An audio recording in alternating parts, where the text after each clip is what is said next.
Hello students, हम पढ़ रहे हैं चैप्टर केमिकल काइनेटिक्स।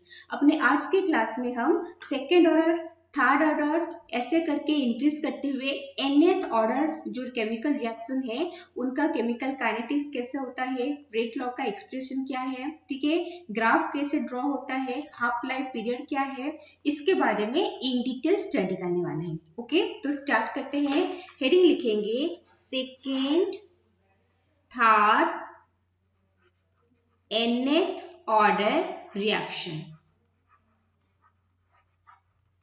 ओके, ये सब में से हम सबसे पहले पढ़ने वाले हैं about second order reaction. Okay, second order reaction क्या होता है?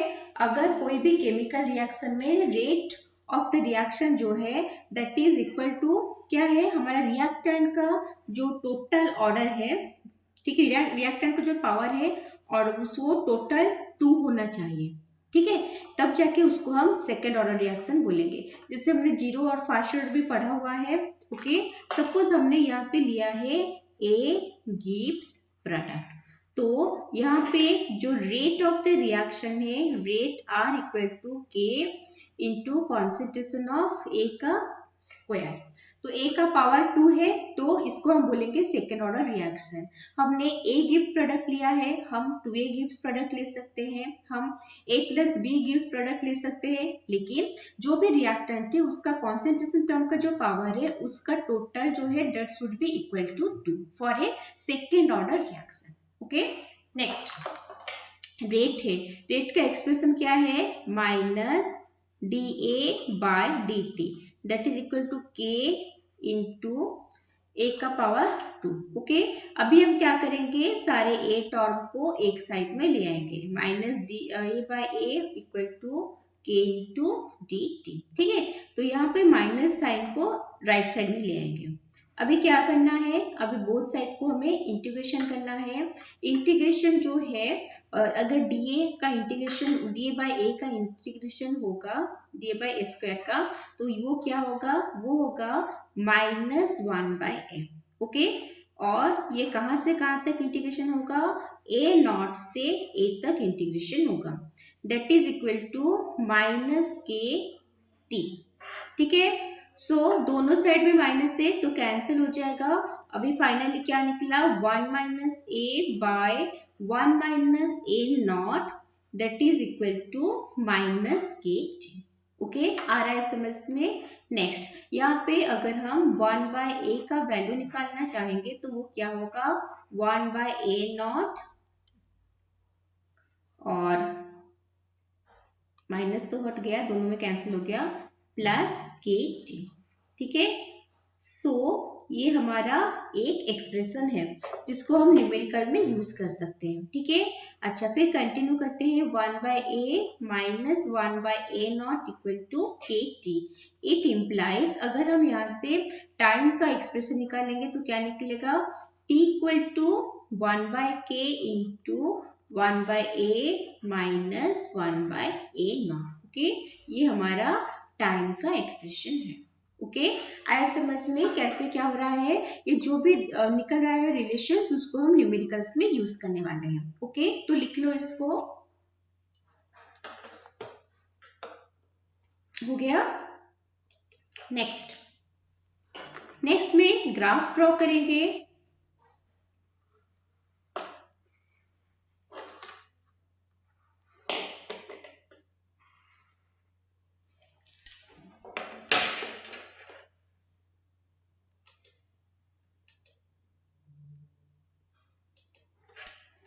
ये जो ग्राफ ड्रॉ करेंगे, पहले ग्राफ में हम एक्स एक्सिस में कॉन्सेंट्रेशन लेंगे और वाई एक्सिस में रेट लेंगे, ठीक है।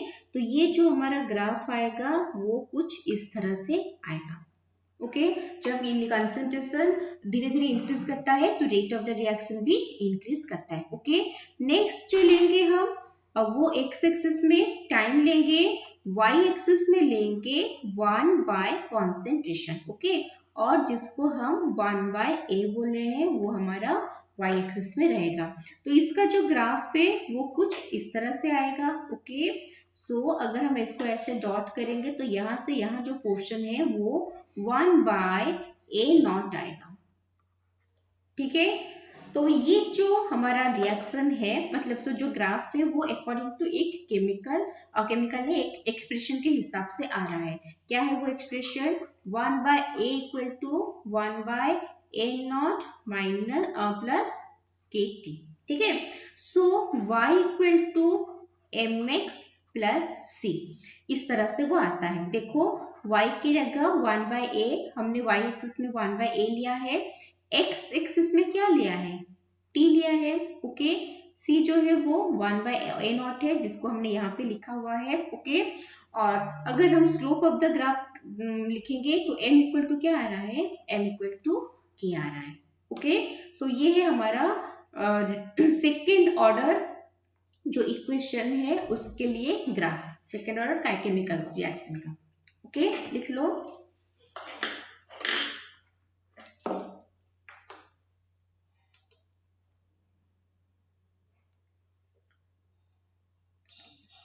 नेक्स्ट है हम यहाँ पे हाफ लाइफ लिखेंगे। ओके, हाफ लाइफ क्या होता है? सपोज हमने कोई भी एक रिएक्टेंट लिया है और वो रिएक्टेंट रिएक्शन में पार्टिसिपेट कर रहा है तो धीरे धीरे उसका कॉन्सेंट्रेशन में भी चेंज होगा। रिएक्टेंट का कॉन्सेंट्रेशन क्या होता है इन जनरल केमिकल रिएक्शन में? धीरे धीरे डिक्रीज करता है। ओके, और धीरे धीरे प्रोडक्ट का कॉन्सेंट्रेशन जो है वो इंक्रीज करता है।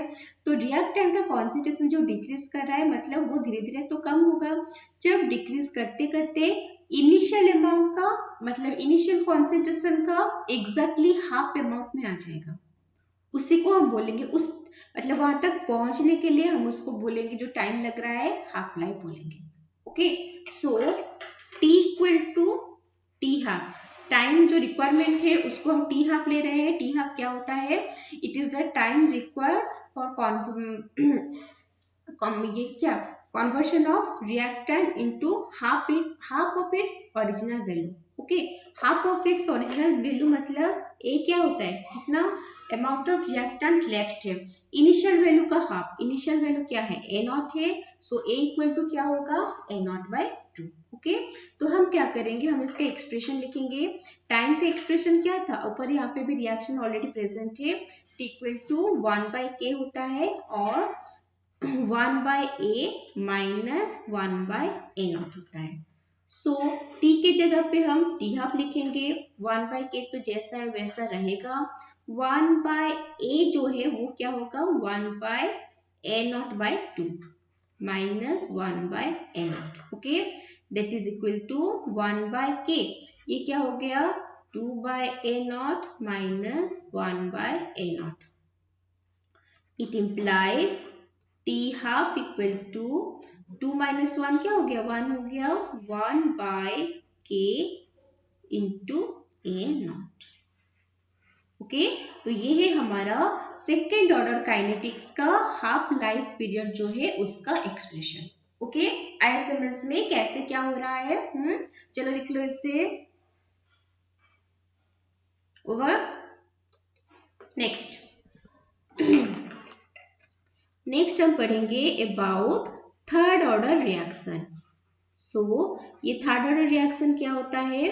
थर्ड ऑर्डर रिएक्शन में जो रेट ऑफ द रिएक्शन है वो किसके इक्वल रहता है? वो रहता है हमारे जितने भी जो भी रिएक्टेंट्स है उन सबका पावर ऐड होने के कॉन्सेंट्रेशन टर्म का जो पावर से वो ऐड होने के बाद 3 होना चाहिए, तभी हम उसको बोलेंगे थर्ड ऑर्डर रिएक्शन। सो यहाँ पे मान लो हमने लिया है A गिव्स प्रोडक्ट, ये हमने एक केमिकल रिएक्शन लिया है। ठीक है, तो यहाँ पे जो रेट ऑफ द रिएक्शन है rate R that will be equal to K into A का पावर जो है वो 3 होगा। ठीक है, थर्ड ऑर्डर रिएक्शन है तो रिएक्टेंट का जो पावर है उसको सम जो है वो 3 आना चाहिए। ओके, हमने यहाँ पे A गिव्स प्रोडक्ट लिया है, उसी तरह अगर चाहते तो 3A गिव्स प्रोडक्ट ले सकते थे या फिर 2A plus B gives product वो भी ले सकते थे और A plus 2B gives product वो भी ले सकते थे, कुछ भी ले सकते हैं, लेकिन टोटल जो रिएक्टेंट का कॉन्सेंट्रेशन टर्म का जो पावर से दैट शुड, उसका जो सम है that should be equal to 3। ठीक है, तो स्टार्ट करते हैं। रेट आर है, रेट का एक्सप्रेशन क्या है, minus D by D T. Okay, that is equal to K into A का पावर 3। सो अभी क्या करना है, हम एक टर्म को एक साइड में ले आएंगे, डी ए बाय ए का पावर 3, तो के into D T. Okay, integration करेंगे बोथ साइड में, तो इंटीग्रेशन करने के बाद ये जो टर्म है D A by A Q वो कितना आएगा, यहाँ पे माइनस है। ठीक है, 1/2 ए स्क्वायर, ए नॉट से ए तक, और माइनस है के टी, दोनों में माइनस माइनस कैंसिल हो जाएगा। ठीक है, तो क्या बचा, 1/2 A square minus 1/2 A naught square equal to K T. So अगर हम यहाँ पे टाइम का एक्सप्रेशन निकाल लेंगे तो क्या निकलेगा, 1/k, 2 भी कॉमन ले सकते हैं, 1/2k by 1/a square minus 1/a not square. Okay, ये हमारा हो गया एक एक्सप्रेशन। नेक्स्ट, इसी एक्सप्रेशन से अगर हम देखेंगे तो हम ऐसे लिख सकते हैं कि 1/a square minus 1/a not square equal to 2kt। So 1/a square equal to 1/a not square plus 2kt। ये और एक एक्सप्रेशन है थर्ड ऑर्डर के लिए। तो ये सारे जो एक्सप्रेशन है, जो रिलेशन है, उससे हम क्या करने वाले हैं, न्यूमेरिकल्स में यूज करने वाले हैं। ठीक है, आया समझ में कैसे क्या हो रहा है। चलो लिख लो इसको।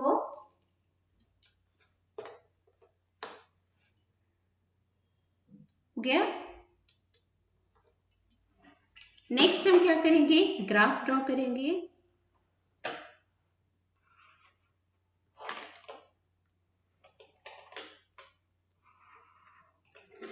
ठीक है,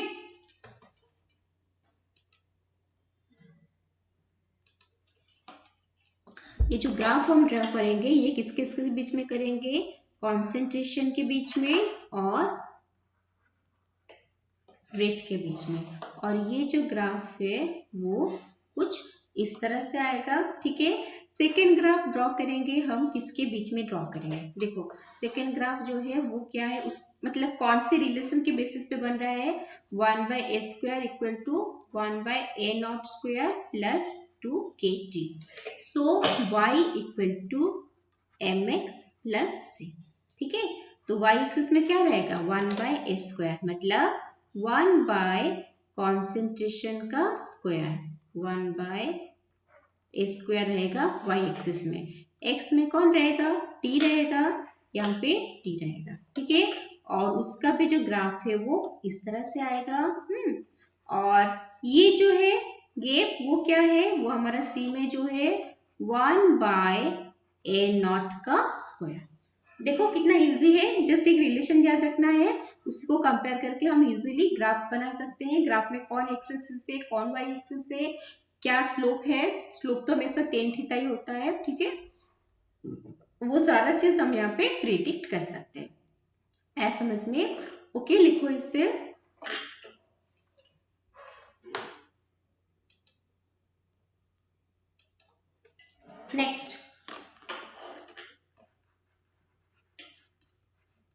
नेक्स्ट, हम लिखेंगे about half life. Half life में क्या होता है, टी को हम टी हाफ से रिप्रेजेंट करते हैं। ए मतलब कॉन्सेंट्रेशन जो है वो a not by 2, initial concentration का हाफ हो जाता है। ठीक है, सो यहाँ पे जो एक्सप्रेशन रहता है टी का वो क्या है, 1/t by 1/a square by 1/a not का स्क्वायर। ओके, टी क्या बनेगा, टी तो टी हाफ बन गया, 1/2k, 1/a, a क्या बना, a है a नॉट बाय 2 का whole square minus 1/a not का square, that is equal to 1/2k, bracket में क्या है 4/a naught minus 1/a naught. So minus करोगे तो 3/a0 आएगा। So t½ equal to 3/2 k a0, sorry square छूट गया है, a0 का स्क्वायर। ओके, तो ये है हमारा half life period of third order chemical reaction. ठीक है, ऐ समझ में कैसे क्या हो रहा है। हाँ चलो लिख लो इसको।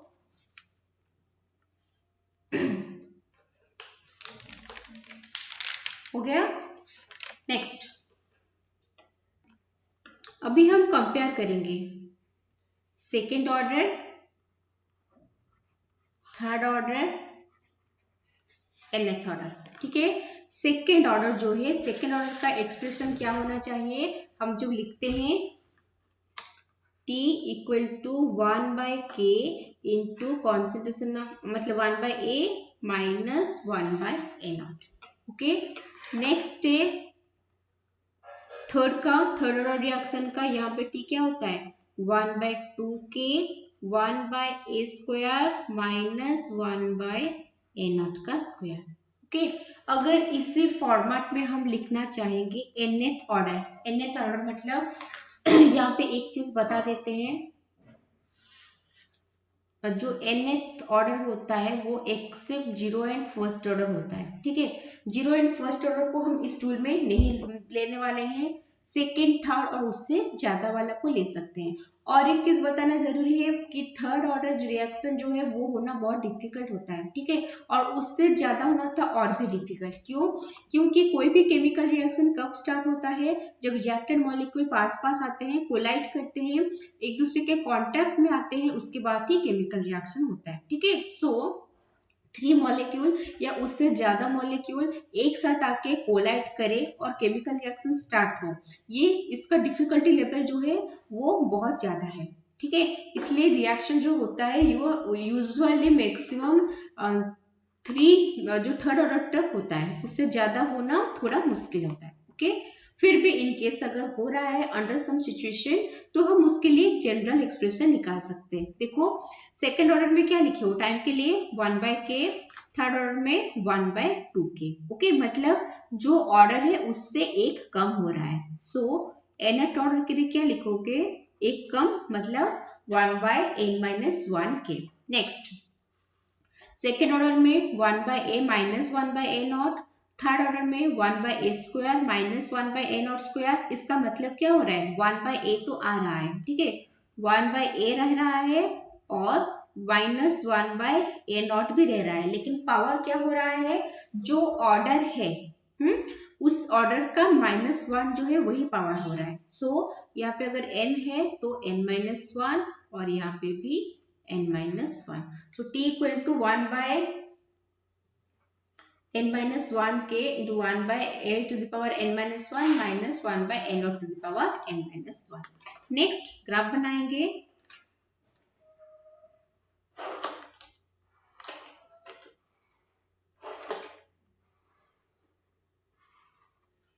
ओके, ये जो ग्राफ बनता है वो कैसे बनता है, ग्राफ एक्स एक्सिस में टाइम रहता है सब में, मतलब ये दोनों में था तो ऑफ कोर्स लास्ट में भी रहेगा। और यहाँ पे क्या बन रहा था, 1/कॉन्सेंट्रेशन और 1/a वाई एक्सिस में, यहाँ पे 1/कॉन्सेंट्रेशन का स्क्वायर मतलब 1/a का स्क्वायर था वाई एक्सिस में। जो ऑर्डर है 1/ उतना पावर आ रहा है। ठीक है, तो यहाँ पे भी हम कर सकते हैं 1/कॉन्सेंट्रेशन to the power n-1। Okay, next, इसमें भी ऐसा आ रहा था, यहाँ पे भी वैसा आ रहा था, यहाँ पे भी ऑफकोर्स वही आएगा। देखो ये क्या टर्म है, 1/a लिए हो y एक्सिस में तो वो 1/a0 आ रहा है, ये 1/a स्क्वायर लिए हो y एक्सिस में ये आएगा 1/a0 का स्क्वायर। तो अकॉर्डिंगली ये क्या आएगा, 1/a0 का पावर n-1। ठीक है, तो nth ऑर्डर के लिए भी हम एक जनरल लिख सकते हैं। सो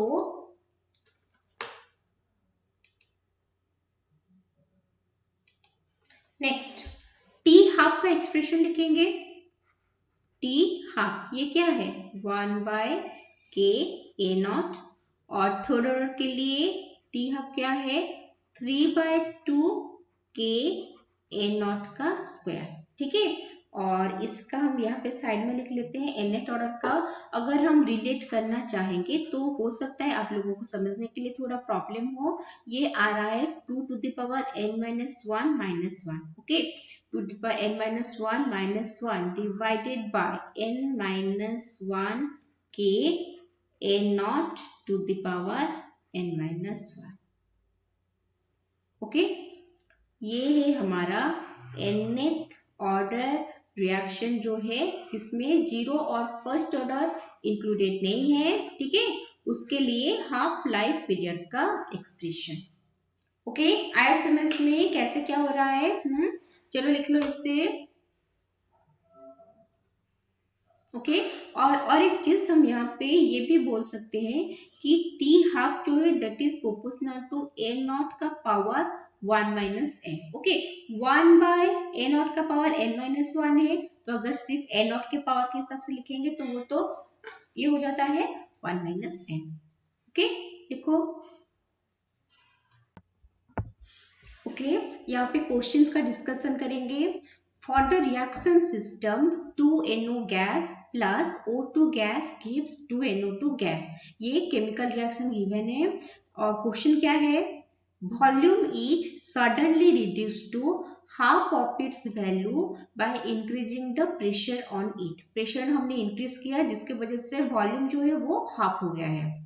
If the reaction is of first order with respect to oxygen and second order with respect to NO, the rate of reaction will be what? या तो यहाँ पे हमें ऑप्शन दिया गया है। ठीक है, तो क्वेश्चन को देखेंगे तो क्या अगर इन जनरल हम देखेंगे तो रेट ऑफ द रिएक्शन जो है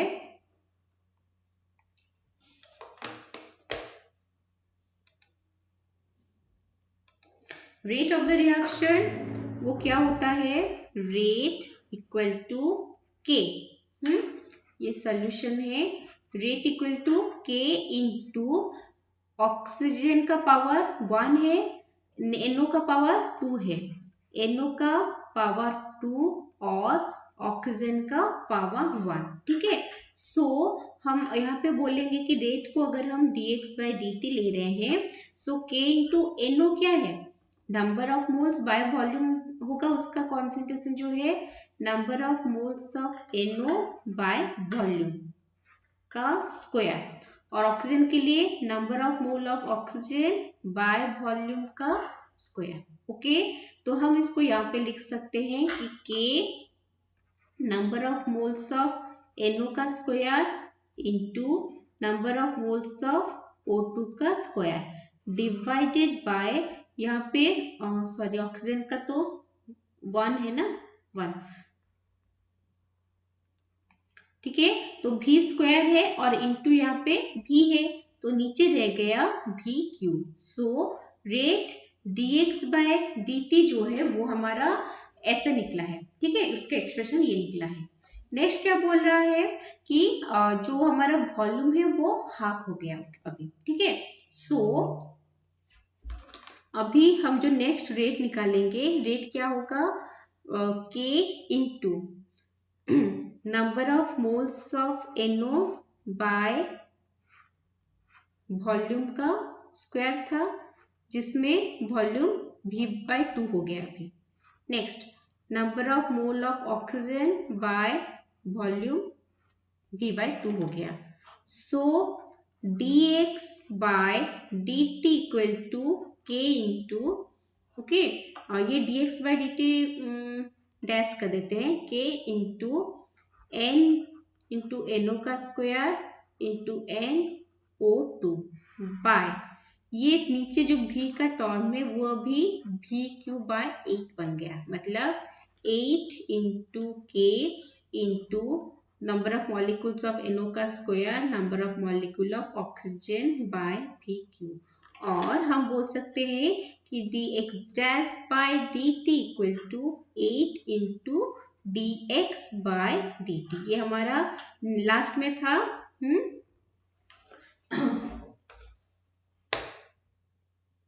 ये था हमारा k into n of NO का square n of O2 by VQ।